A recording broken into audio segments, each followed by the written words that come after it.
In this video, I'll just explain about how to set up the Raspberry Pi to run a standalone MATLAB function, user-defined function.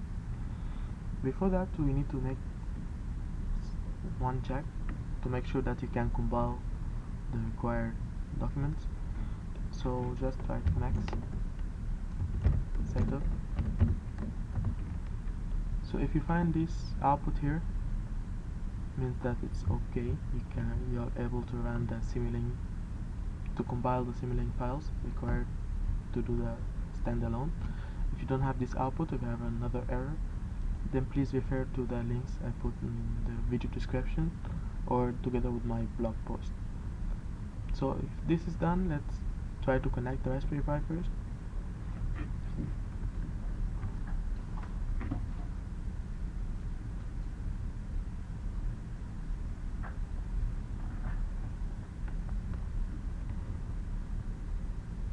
So as you see here, start connecting as it keeps running up. So let's just, while it runs up, try to do the Simulink model. So choose new Simulink model. First thing is to use the video capture block.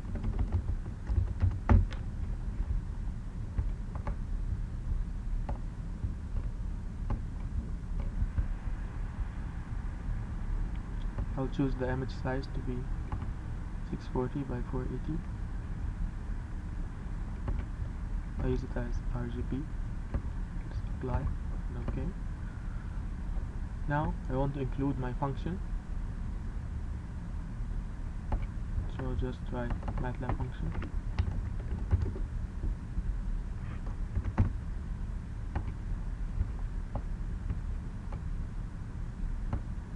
Double click on this one and to open the function. I'll just paste my function that I prepared before. The function is quite simple. Maybe I'll explain a bit about it first. So the function name is processing. Here I put in all my inputs: the red component of my image, the green component of my image, the blue component. Sorry, these are the outputs. So the red component of my output, the green and the blue. The motor L and motor R are the enable signals for the left and right motors, and done just a signal to make sure that the processing is done.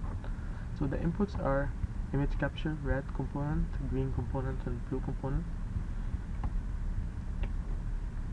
First I'll initialize my variables, so make sure that the RPI override can accept only logical inputs.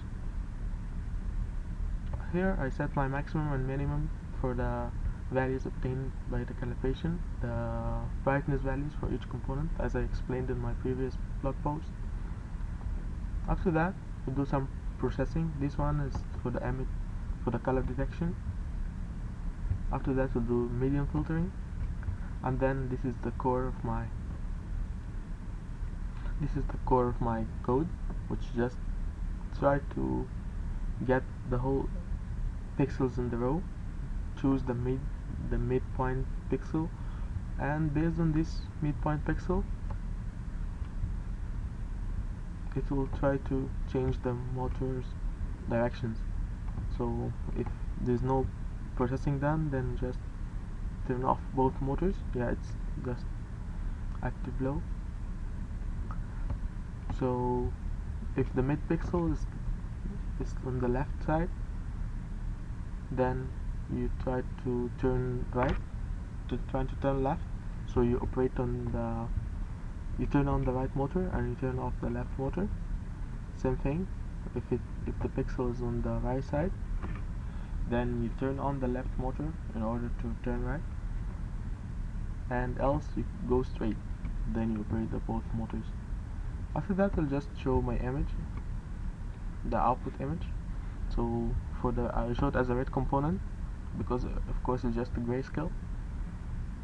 So I use the image filter for the red component, and I just set the green and blue components to zeros. So as I said, my function name is processing. So just save that, and now I save the model. Just say that show project.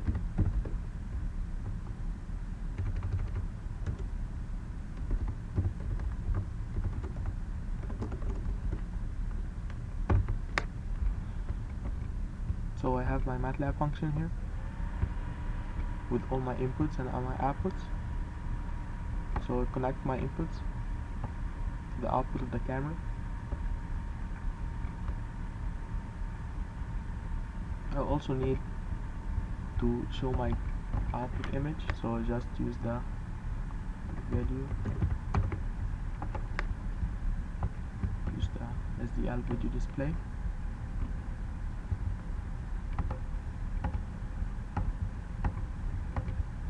Connect the R component and the green component and the blue component. For the motor control, I'm using 2 GPIO pins.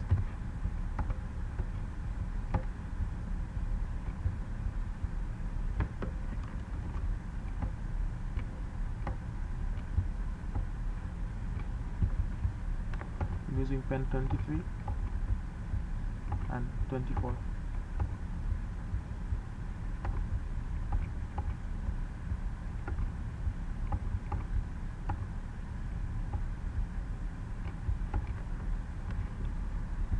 After that, we choose the compilation to external.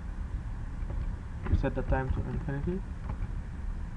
We prepare to run on the target. So choose Raspberry Pi and just press apply and OK. So there is one more important check that we should do for this block.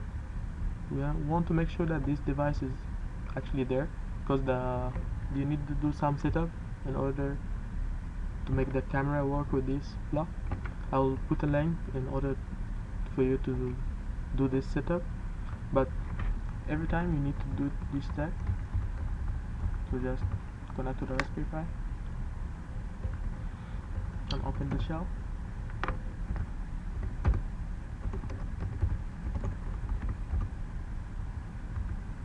So just list all the videos, and then if you see this message, means that your camera is ready for operation, and you can just run the model.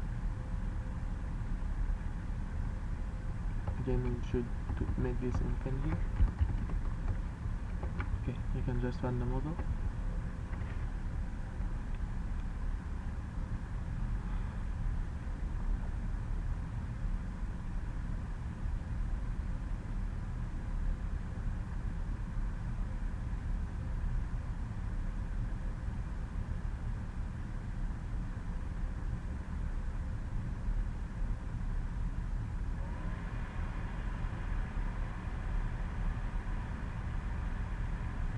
Takes some time to compile.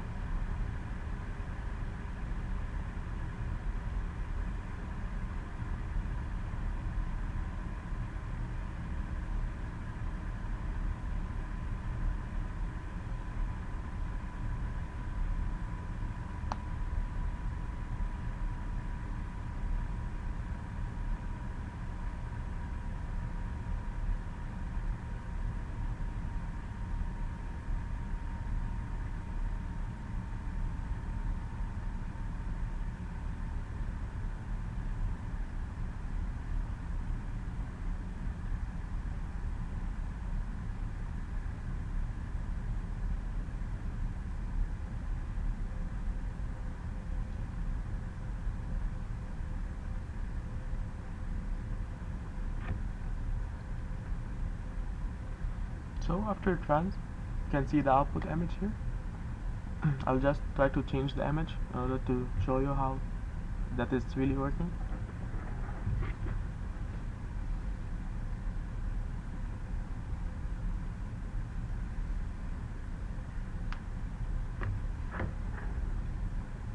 So until now we're just running the simulation, so you can just stop that and then deploy it to hardware.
the module now is running on the Raspberry Pi. We can just disconnect the LAN cable and it will be still running as I showed in my previous video. However, I'm not able to see the video changing here. Okay, thank you so much, and if you have any questions, please put it on my blog post. Thank you.